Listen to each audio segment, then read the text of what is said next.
All right, couple of topics this morning. Actually, both of them have to do with marketing and advertisements. First one's obviously the Gillette thing, as you might be. I saw a lot of people that were, making fun of the Gillette ad, and they said, "Hey, just a protest. I'm not gonna shave anymore." And these are people that have no need to shave at all. But as you can probably assume, razors are the big part of my life. I mean, the fact that Gillette is not something I can use anymore is really...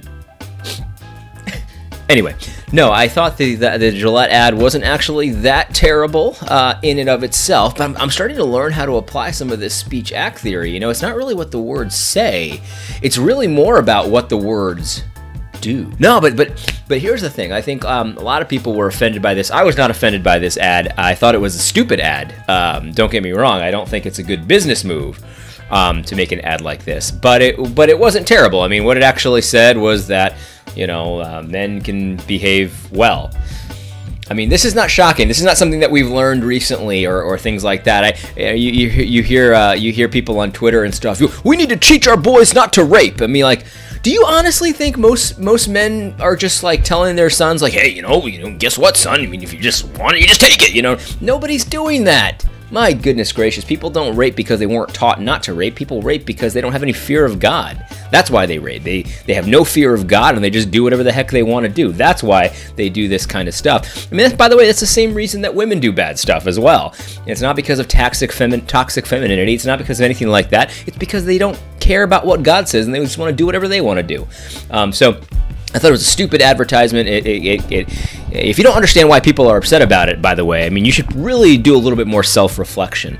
Because even if I'm not offended, but I clearly understand why people are offended, it kind of buys into this idea that there's something in the way that we teach men that's really the problem. And we just learned recently that raping and pillaging is wrong and things like that. Now, look, this is the reality is that men have been doing this kind of stuff all along. And by the way, when you fight with your brother when you're a toddler, that's actually not toxic masculinity. That's something that sinners do, and men have been teaching their sons that maybe you shouldn't do that ever since the dawn of freaking time. Anyway, so that was a stupid advertisement. It's clearly good. They had to know it was going to make people upset. Look, I don't even know what kind of razors I buy. I don't look at the brand. I just buy like the cheapest razors that have enough of the little soft stuff that it won't cut my head. That's all I do. And by the way, that's what most men do. So again, I don't know. So here's the thing. So there's that Gillette advertisement, really stupid. If you don't know why people are upset about this, if you really don't, I think a lot of people are pretending they don't know, but they really do know. Then I really suggest talking to someone about it instead of just ranting and raving on Twitter. Anyway, the other advertisement that I thought was excellent was from Donald J. Trump. President Donald J. Trump, I should say. This man, I'll tell you right now, like I said yesterday, I didn't vote for him and I probably never would, but man, is he making it tough. He's making it tough. He's doing all the right things, hitting all the right notes. Yesterday, you may have seen people raging about the fact that he bought the Clemson football team a bunch of fast food, McDonald's, Wendy's, all that kind of stuff.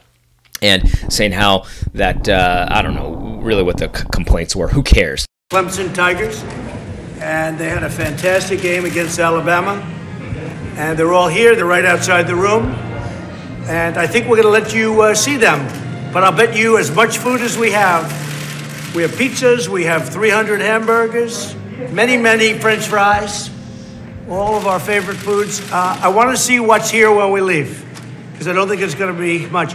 The reason we did this is because of the shutdown. We want to make sure that everything is right. So we sent out, we got this, and we have some wonderful people working at the White House. They helped us out with this. And I will say the Republicans are really sticking together. It's great to see because we need border security. We have to have it. We have to have it. No doubt about it.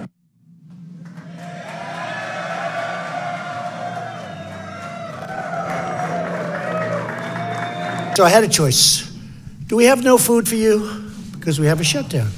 Or do we give you some little quick salads that the First Lady will make along with along with the second lady. They'll make some salads.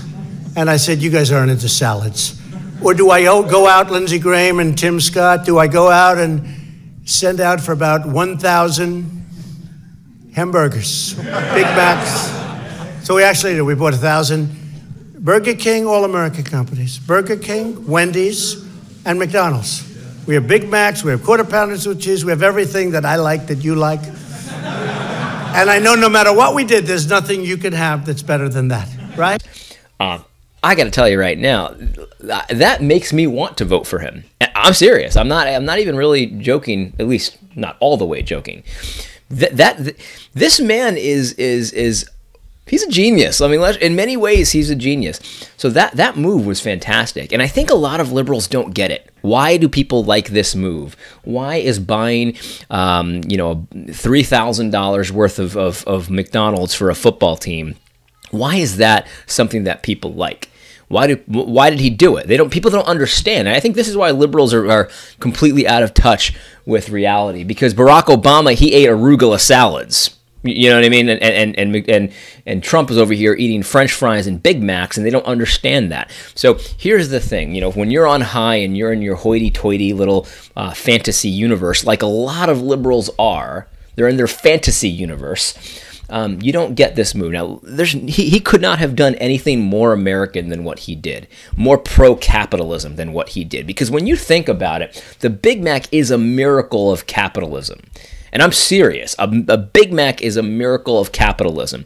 To have all these different sources of foods and things like that come together into this delicious sandwich, which, let's just be honest, most normal people find this delicious. They enjoy eating fast food. I enjoy eating fast food. I haven't had real fast food in many months, but I gotta tell you, every now and then I get a hankering for something like a Big Mac. And that thing, it all comes together, and it's in an affordable price. I mean, for a long time, you could get a double cheeseburger for $1. For $1, that is a miracle of capitalism. If you ever wanted to know why capitalism is good, you can get a pretty balanced meal, meat, vegetables, bread, all that stuff for $1. Now, here's the thing, though.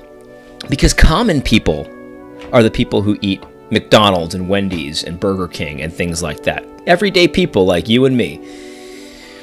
Common people don't even know what arugula is, much less have had an arugula salad. Do you see what I'm saying?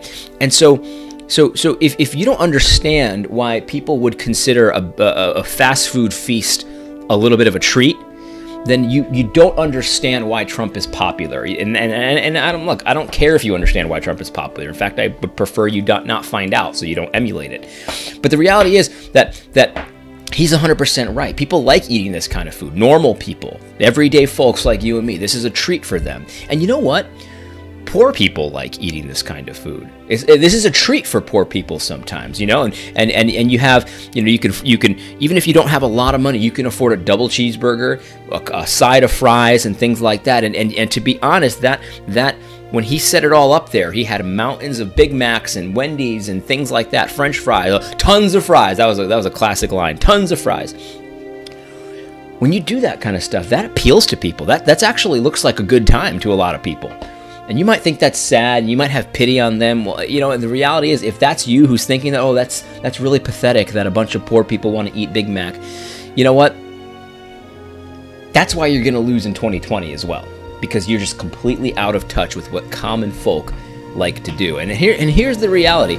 It wasn't just the Big Mac. Did you notice that the Big Macs were being served in the White House on probably very expensive dinnerware? Plates and trays and things like that. Could there be a better symbol of American capitalism? Because on the one hand, it's a miracle of capitalism that you can get a Big Mac for so cheap, a double cheeseburger or a McChicken for so cheap, and you can eat pretty well for very cheap. And even the poor in the United States, in a capitalistic, freedom-based country, even the poor people have a standard of living that just 50 years ago would have been unheard of.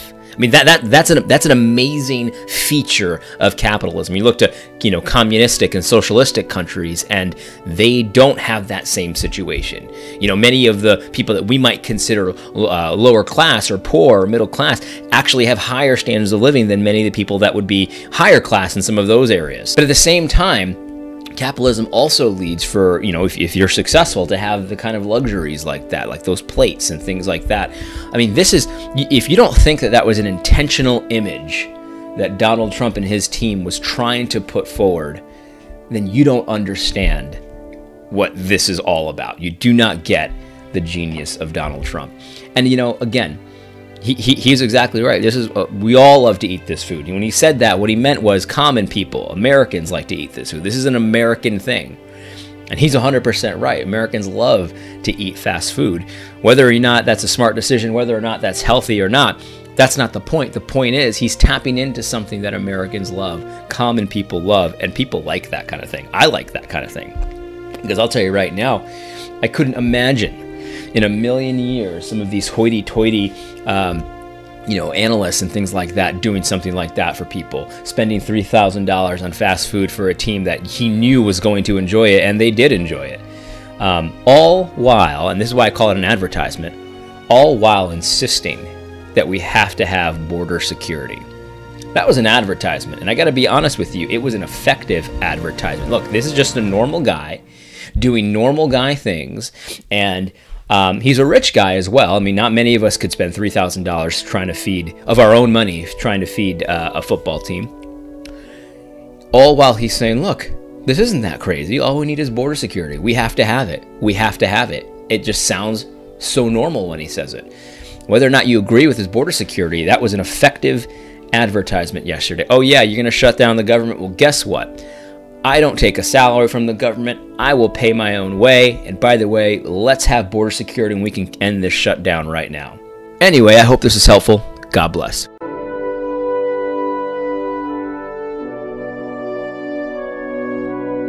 Oh, one more bonus thing. By the way, I feel bad for people who are not making money right now and who are not getting their paychecks and things like that. But the reality is, people in the private sector, we miss paychecks all the time. I mean, look. Talk to a friend who owns a business or who provides a service to companies. I mean, we get paid. We get our invoices paid late or not at all the time. This happens. This is part of doing business. And so people in the private sector, this happens to, we lose business and we have a harder time gaining business when tax rates are increased and things like that. So I got to be honest with you. Like, I do feel bad for these people who are not used to missing paychecks, but the reality is most Americans miss paychecks and their business suffers and their salaries suffer because of what the government does constantly. And so I feel sorry for you, but the reality is it's welcome to reality. This is reality.